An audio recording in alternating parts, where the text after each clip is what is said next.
everybody. We are Group 4. I'm Rayanne King. I'm Piper Morrison. I'm Emma Hall. I'm Maribel Zamora. I'm Sarah Marshall. And I'm Isabel Austin. And today we are representing Beyond Meat, and we will be presenting Marketing and Beyond.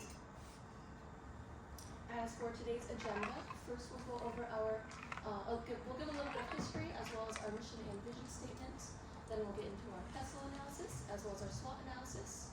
We'll look into our STP, then our 4 Ps of the marketing mix, and then we will get into our marketing trends. And we just passed out some samples, but as we're going over our presentation, be sure to enjoy the Beyond Chicken Nuggets that we've brought in. We have plenty of extras, so after our presentation, if you'd like a second helping or your first helping, go right ahead. So first, I'll start us off with a little bit of history, and then, like I was saying, we'll get into our mission and vision statements. Beyond Meat was founded in 2009 by Ethan Brown, who already did have a background in clean energy, and he had a passion for sustainability. Our first product was the Beyond Chicken Tenders, which is different than the chicken nuggets that we just passed out, and they were launched in 2012. And then finally, our company went public in 2019 on NASDAQ, and we became one of the most successful IPOs of the year.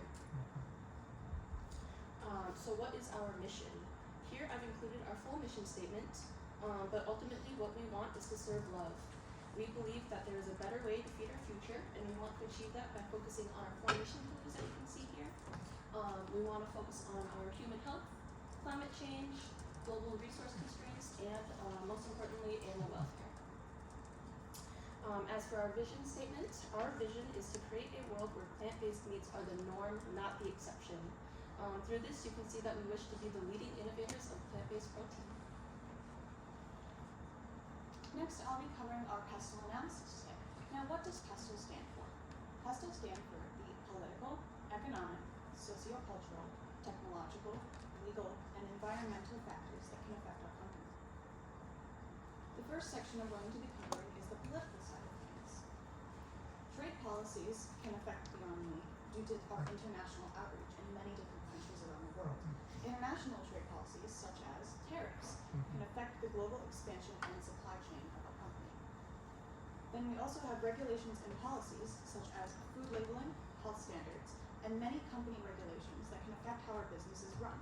Knowing the different regulations in all of these companies is vital to our success.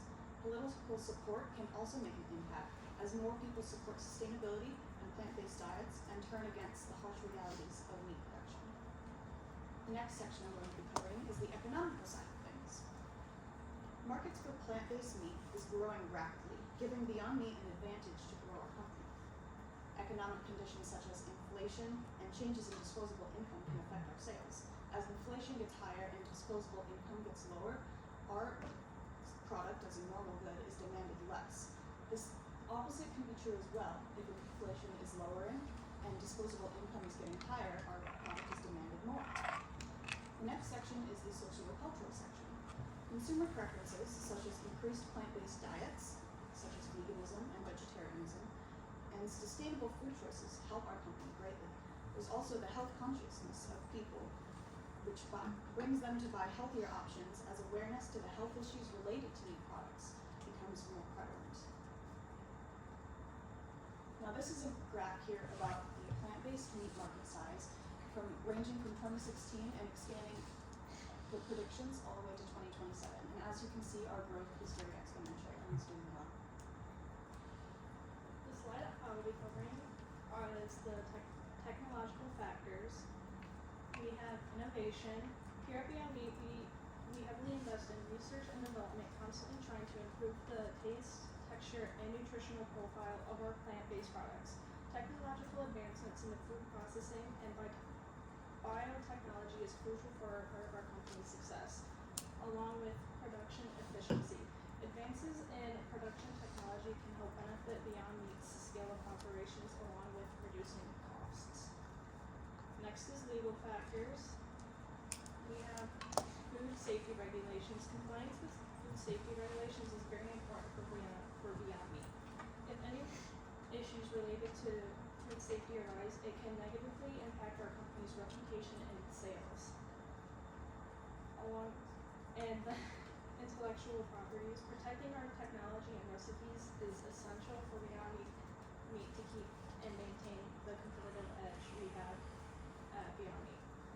I would also like to mention we have 21 patents globally, 13 are granted, and 85% of them are active. Next is environmental factors. Beyond Meat's mission is to create a more sustainable food system compared to the traditional meat market. Our company focuses on reducing greenhouse gas emissions along with land and water usage. And then there's climate change. With climate change and environmental concerns on the rise, consumers are more likely to turn to more safe food, sustainable food options like Beyond Meat. Next, I'll be covering our company's SWOT analysis, which is just an analysis of our company's strengths, weaknesses, opportunities, and threats. First, for strengths, I'd like to mention that we are a pioneer company in the plant food-based industry, and this leads us to advance our products through technology and then innovate those same products as well. From this, we like to do this to improve our customer standing, which then raises our brand recognition throughout all regions that we distribute. And then from this, we also gain recognition through other partners. And then from this, we also do collaborations. As you can see here, we collaborated with the Lakers in 2019. And then we also have done other company collaborations as well. And so from this, we're able to expand globally, not just locally, as we are in around 80 different countries. And we do this and promote our environmental and health appeal. Next, on to weaknesses. From the customer preferences, we see that they don't exactly like our high prices. From this, ingredient controversies are also an issue, as we only use a couple of protein sources. We plan to expand on that later. However, the few protein sources aren't always accepted by many. From this, there is a lack of product variety, as we are limited to patties and beef and then the standard chicken tenders and chicken nuggets. Because of this, some of our competition has expanded their products, and we are left to catch up. Along with this, in other countries, we can't exactly maintain our regulatory environment and intellectual property as well as we'd like to. And then next, on to opportunities. Although we've expanded into other countries, we could still expand further through collaborations, mergers, and acquisitions. As you can see here, we collaborated with KFC and Taco Bell and other meats from Pizza Hut, anywhere that gives us the opportunity. And then from this, we'd also like to expand our products, as I mentioned before. And then as our product in itself is an alternative protein source, we'd like to view what other sources we could use as protein. And then if we collaborate with more companies and then we could most likely optimize our supply chain, which can lead us to increase our product distribution.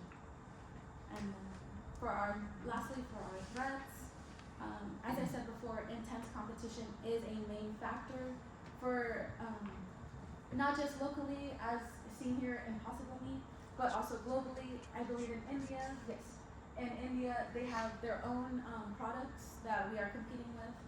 And then along with this, customer perception, a lot of people may not know what Beyond Meat tastes like. I'd like to ask, how many of you have tasted Beyond Meat before right now? Okay. And I've seen less than half in the class. So customer perception, many people aren't open to eating vegan foods, or they may not see it as a suitable alternative. Along with this comes the food safety concerns. Some of our products have known to have been recalled because there was a contamination or something that had gone wrong. Along with this, fluctuating commodity prices, as they've mentioned before, with the economy and its downturn, a lot of our prices are subject to rise or decrease depending on how the economy is set. And then from this, our supply chain is limited due to a lack in products. And And now on to the SDP process. During the SDP process, we have to segment our market, target our best customers, and finally position the offering.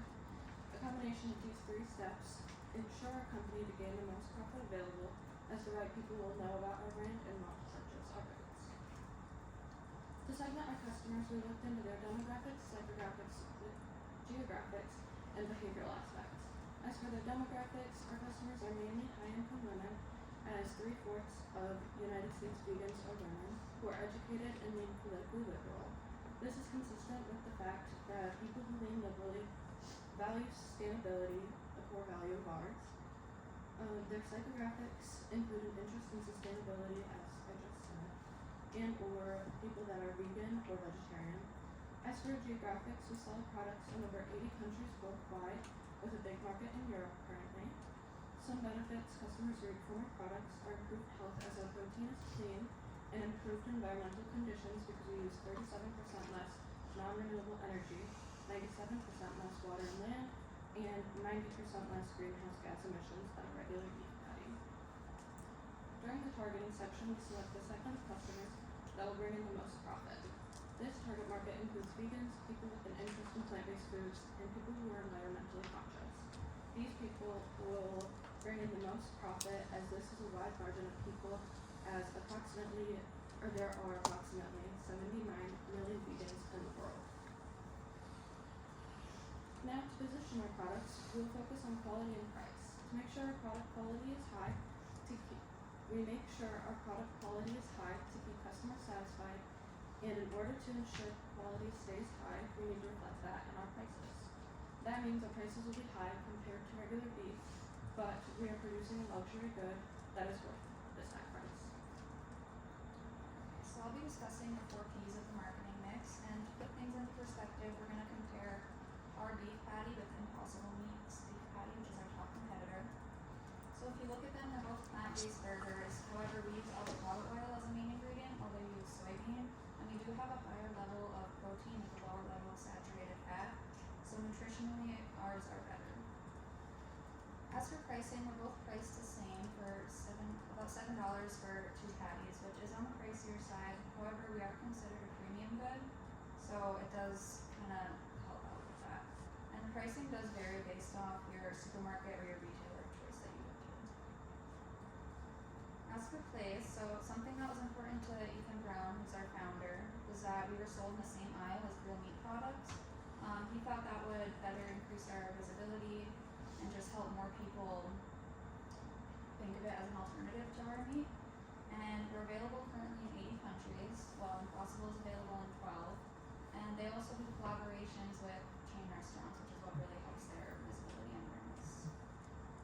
And as for promotion, we both have a major emphasis on sustainability, and something that was really important to the founder as well is animal welfare, so we really focused on that. Beyond Burger also leverages social media by doing partnerships with NBA stars such as Kyrie Irving. He wanted to prove that protein is protein and that it doesn't matter where it comes from, and that you can still be strong without the real meat. And we're also very customer centric, so we try to engage with them and listen to feedback in order to maintain long-lasting relationships.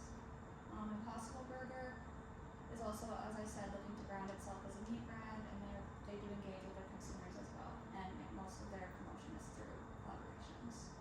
As for marketing trends, we wanted to focus on 3 major ones. I chose sustainability as it is emerging in many consumers' values and is a main focus of our brand.